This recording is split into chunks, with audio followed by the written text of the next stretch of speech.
اعوذ باللہ من الشیطان الرجیم بسم اللہ الرحمن الرحیم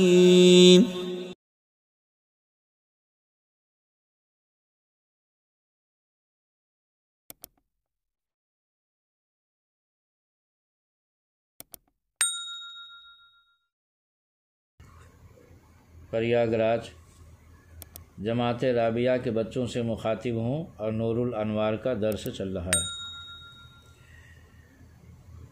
بسم اللہ الرحمن الرحیم الحمدللہ الذی جعل اصول الفقہ مبنی للشرائع والاحکام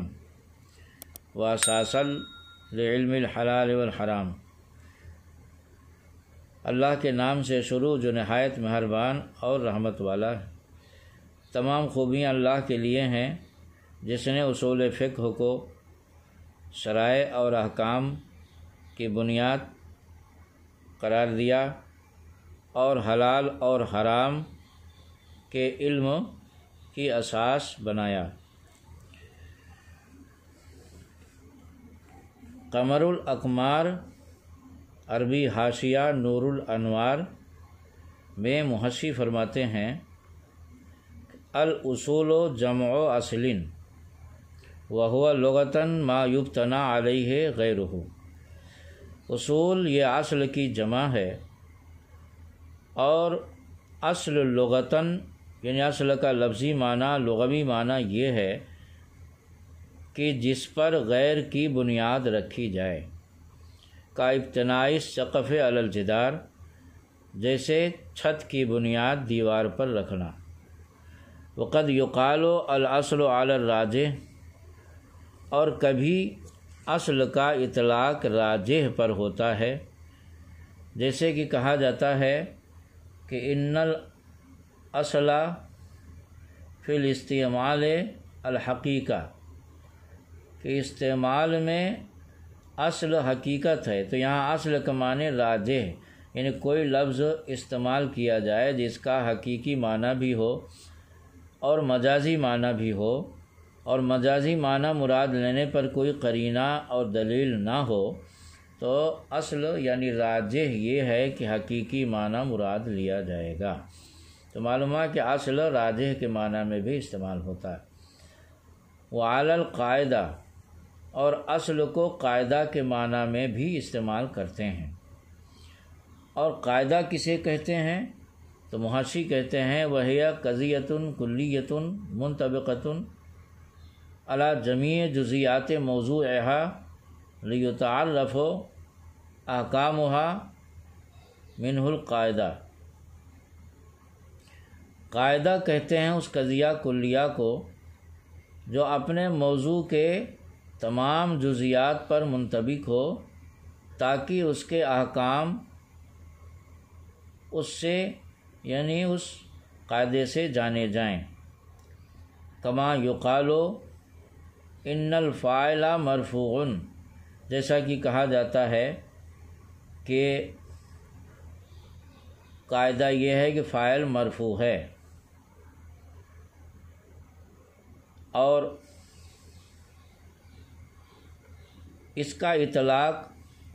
دلیل پر بھی ہوتا ہے، یعنی لفظ اصل کا اطلاق دلیل پر بھی ہوتا ہے، دلیل کو بھی اصل بولتے ہیں۔ کما یقال،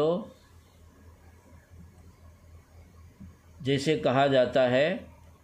آتوا الزکاۃ اصل وجوب الزکوٰۃ، قرآن پاک کی آیت کا ٹکڑا آتوا الزکاۃ یہ وجوب زکوٰۃ کی دلیل ہے۔ اور اصل کا اطلاق مستصحب پر بھی ہوتا ہے۔ مستصحب یعنی کسی بھی چیز کی اصلی حالت، جیسے پانی کی اصلی حالت طہارت ہے۔ کما یقال طہارت الماء اصل، جیسا کہ بولا جاتا ہے کہ پانی کی طہارت پاکی اصل ہے، یعنی اس کی اصلی پیدائشی فطری حالت ہے۔ تو یہ ہوئی تفصیل لفظ اصل کی۔ اصول فقہ چونکہ ایک مرکب ناقص لفظ ہے جس میں اصول مضاف ہے اور فقہ مضاف الیہ ہے، تو ان میں دونوں کی الگ الگ محشی نے تشریح کی ہے، لفظ اصل یعنی مضاف کی تشریح الگ کی ہے، مضاف الیہ کی الگ کی ہے۔ تو مضاف کی تشریح سے فارغ ہونے کے بعد اب مضاف الیہ یعنی اصول فقہ میں مضاف الیہ فقہ ہے، تو لفظ فقہ کی تعریف کرتے ہوئے محشی فرماتے ہیں والفقہ علم بالاحکام الشرعیۃ العملیۃ عن ادلتها التفصیلیہ، یعنی فقہ نام ہے احکام شرعیہ عملیہ کی تصدیق کا ان کے ادلہ تفصیلیہ سے، یعنی احکام شرعیہ عملیہ کا جاننا ان کے ادلہ تفصیلیہ سے، یہ فقہ کی تعریف ہوئی۔ ھذا حدہ الاضافی، اور یہ اس کو بولتے ہیں حد اضافی، یعنی جو تفصیل بیان کی گئی کہ فنون کے بعض نام ایسے ہوتے ہیں جو مرکب اضافی ہیں، بعض نام ایسے ہیں جو مفرد ہیں، مرکب نہیں ہیں، جیسے صرف ہے، نحو ہے، تو یہ سب مفرد ہیں تو ان کی ایک ہی تعریف ہوگی، اور بعض مرکب ہوتے ہیں جیسے اصول حدیث، اصول تفسیر، اصول فقہ وغیرہ، تو اس میں مضاف کی تعریف یعنی اصول کی تعریف الگ کرنا، مضاف کی اور مضاف الیہ کی تعریف الگ کرنا، تو اس کو اصطلاح میں حد اضافی بولتے ہیں۔ فاصول الفقہ، تو اب مضاف اور مضاف الیہ دونوں کی تعریف کرنے کے بعد اصول فقہ کی تعریف کرتے ہیں، جس کو حد لقبی بولتے ہیں، یعنی پورے مجموعہ کا جو نام ہے اس کی جب تعریف کی جائے اس کو حد لقبی کہتے ہیں، اور مضاف کی الگ مضاف الیہ کی الگ کی جائے تعریف تو اس کو حد اضافی بولتے ہیں۔ اصول فقہ کی تعریف یہ ہے کہ ادلتہ الکتاب و سنت والاجماع والقیاس، اصول فقہ یعنی جن کے دلائل اور مقیس علیہ کتاب، سنت، اجماع اور قیاس ہیں۔ واما حدہ لقباً، تو اصول فقہ کے حد لقبی یہ ہے کہ علم بقواعد یتوسل بہا الی الفقہ والشرائع، یعنی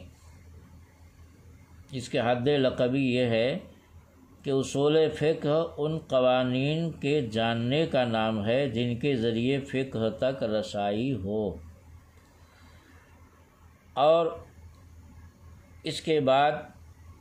چونکہ متن میں ہے للشرائع والاحکام،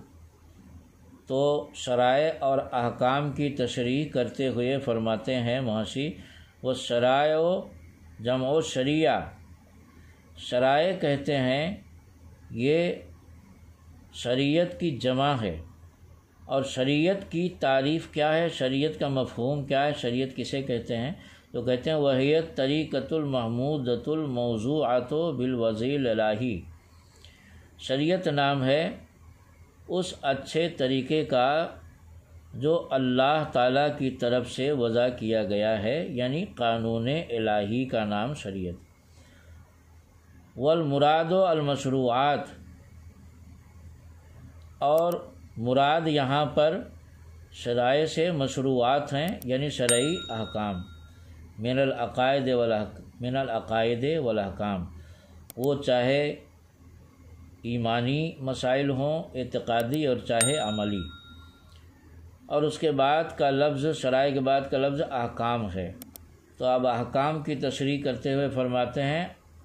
والاحکام جمع حکم، احکام یہ حکم کی جمع ہے، وہو فی الاصطلاح خطاب اللہ المتعلق بافعال المکلفین اقتضاء و تخیرا،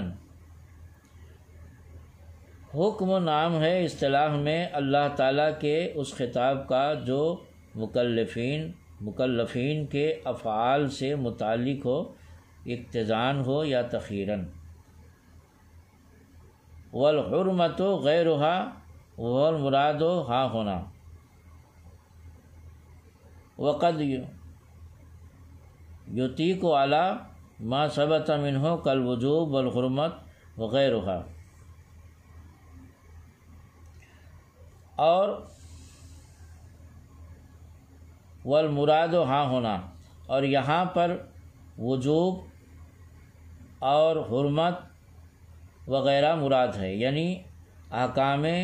شرائع جب بولے جاتے ہیں تو اس سے حرمت اور وجوب وغیرہ مراد ہوتے ہیں۔ والاحکام وَإِن دخلت فی الشرائع، اب یہاں پر ایک سوال مقدر کا جواب دینا چاہتے ہیں کہ سوال یہ ہے کہ شرائع میں تو احکام آ ہی گئے، پھر الگ سے احکام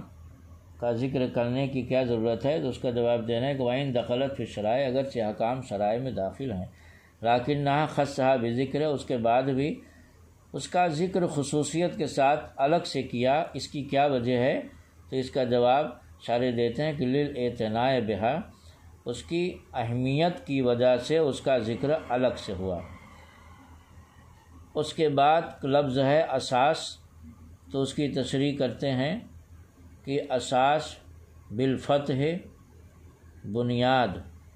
اساس یعنی الف کے فتحے کے ساتھ ہے، اور